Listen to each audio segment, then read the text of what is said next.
Bonjour et bienvenue dans la météo du Bitcoin. J'étais en train de réfléchir à haute voix en me disant est-ce bien la peine d'en faire une puisque globalement rien n'a changé. Bitcoin is bull bull bull.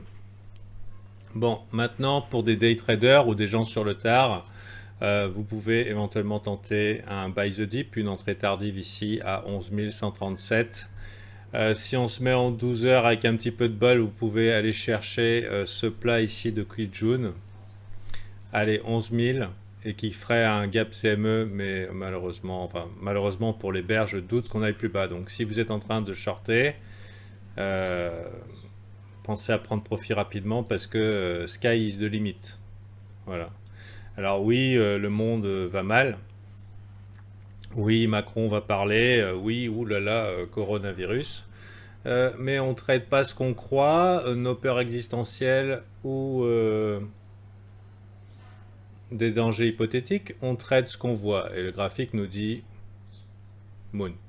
Hein. Donc globalement, tendance haussière en daily bien inscrite. Donc depuis qu'on ne s'est pas parlé, bon, maintenant c'est bien dans les bacs. On est fortement bien sûr dépendant de ce qui se passe sur les marchés internationaux. Là, par exemple, le S&P 500 pourrait très bien chuter dans l'après-midi. Le dollar a rebondi, donc là c'est du early. Le gold aussi a dumpé avec ce rebond de dollar. Donc, globalement, tout a dumpé hier. On a perdu un lot, mais on est revenu. On a réintégré. Donc, est-ce bien raisonnable d'être baissier sur les indices? Alors oui, c'est ultra pompé. Oui, c'est une bulle séculaire, enfin quasiment. Enfin, mais est-ce que vous croyez vraiment qu'après un push comme ça, voilà, au mieux on a un dip là, vous voyez, il y a un gap. Alors, on a un dip, mais globalement on ira chercher des ATH. Bien sûr, c'est tentant pour les traders de support et résistance de supposer que à l'approche d'une résistance, on va reverse et c'est le top. Comme à chaque fois, bien sûr. Je dis pas que ça n'arrivera jamais. Hein. Il y a des fois où ça arrive, mais vous remarquerez que c'est pas quand les gens ont peur. Hein. C'est quand les gens waouh, waouh.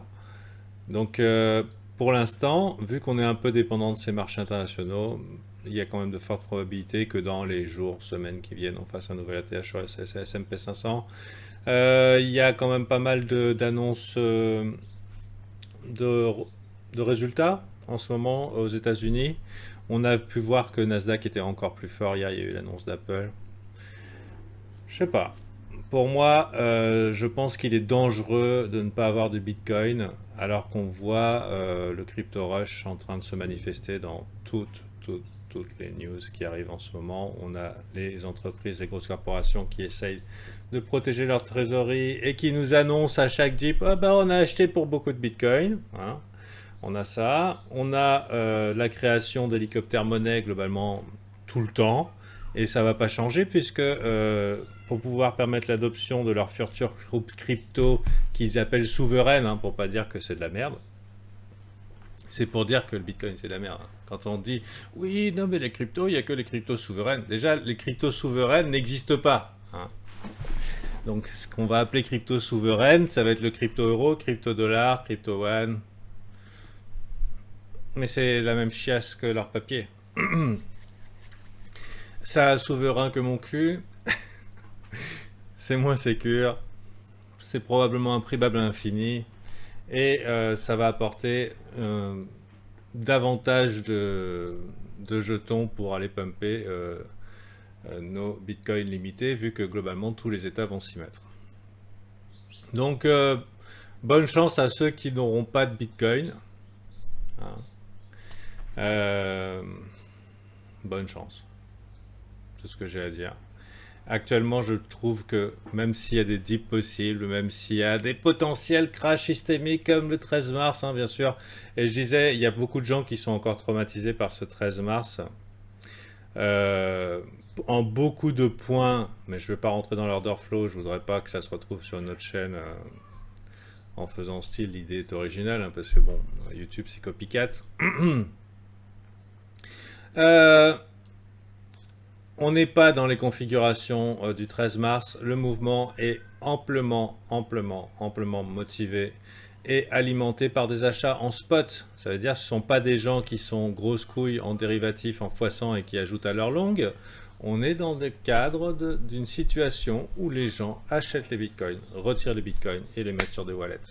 Vous pouvez rechercher tout ce que vous voulez en données, comme on appelle on-chain, c'est-à-dire si vous surveillez un peu les chaînes, en ce qui rentre dans les échanges et ce qui sort des échanges, les bitcoins sortent massivement des échanges.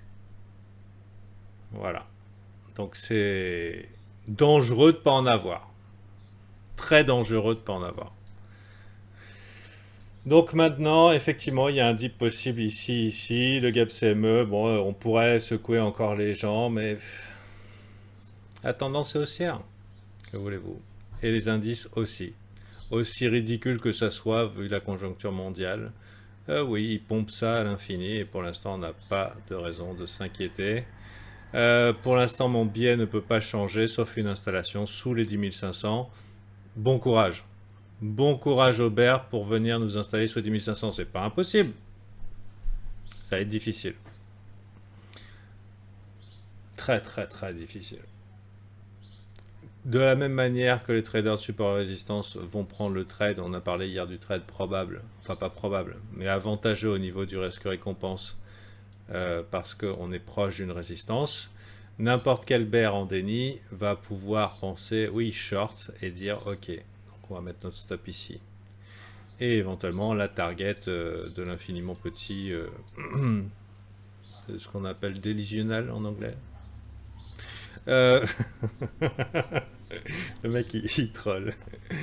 Donc délusionnel bear en déni.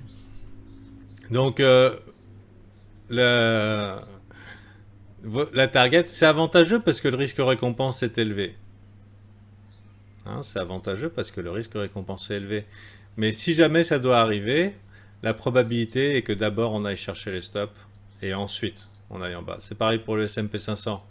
Si je dois y avoir un crash, d'abord on s'assure que tous les shorters de top se fassent niquer et ensuite on crash. C'est comme ça que ça marche le trading.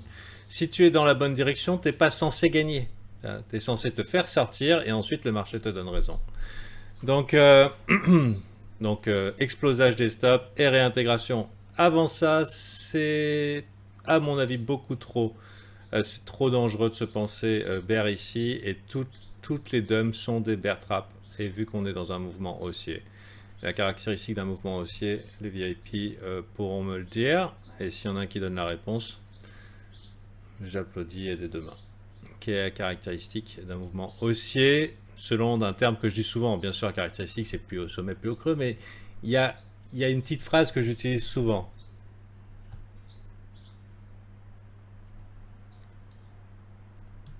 On va voir les conneries qu'il raconte. Ah, attention, il y a des petites... Tous les dumps échouent. Jag. Oh là là là là là là. Qu'est-ce qu'ils ont bien appris? Comment ça se fait, Cryptorette? Tu es apprenti, hein? Tu devrais être... depuis le temps que tu es avec moi. Tu devrais avoir ta médaille, enfin ta coupe aussi. Attends, c'est quoi la coupe? T'es quasiment là depuis le début?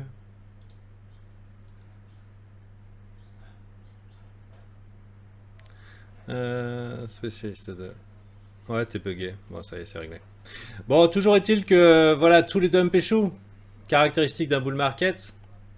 Comme la caractéristique d'un bear market, c'est que tous les rallyes échouent. Donc, je vous laisse un petit peu deviner dans quelle situation vous êtes. Donc, échoue, échoue, échoue, échoue, échoue. Et c'est pareil pour le S&P 500, c'est pareil pour le Nasdaq. Échoue, échoue.